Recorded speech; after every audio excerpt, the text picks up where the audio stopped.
முள்ளிவாய்க்கால் படுகொலை தொடர்பாக இலங்கைக்கு எதிராக சர்வதேச விசாரணையை நடத்த பாஜக அரசு தடுக்கிறது என்று மே 17 இயக்கத்தின் ஒருங்கிணைப்பாளர் திருமுருகன் காந்தி குற்றம் சாட்டியுள்ளார்.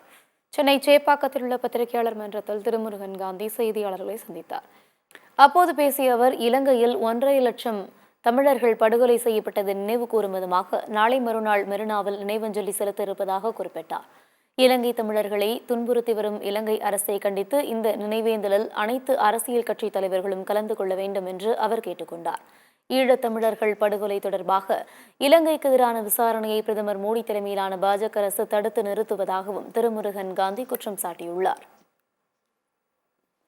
17ஆம் தேதி விடுதலை புலிகள் தங்கள் ஆயுதங்களை மௌனிக்கிறோம் என்று அறிவித்து இந்த மக்கள் வெளியேறுகின்ற சமயத்தில் இலங்கையினுடைய ராணுவத்தினால் தாக்குதல் நடத்தப்பட்டு மே 17, மே 18, மே 19 ஆகிய 3 தேதிகளில் மட்டும் 70,000 தமிழர்கள் முள்ளிவாய்க்காலில் படுகொலை செய்யப்பட்டார்கள்.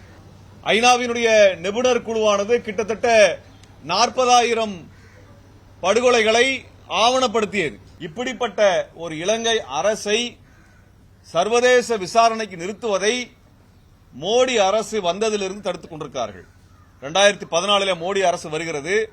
2014 இலங்கைக்கு எதிரான தீர்மானத்தை ஐநா மனித உரிமை அவையில கொண்டு வருகிறார்கள், நகர்த்துகிறார்கள். அந்த ஐநா விசாரணையை முழுமையாக தடுத்தது மோடி அரசு, இந்திய அரசு.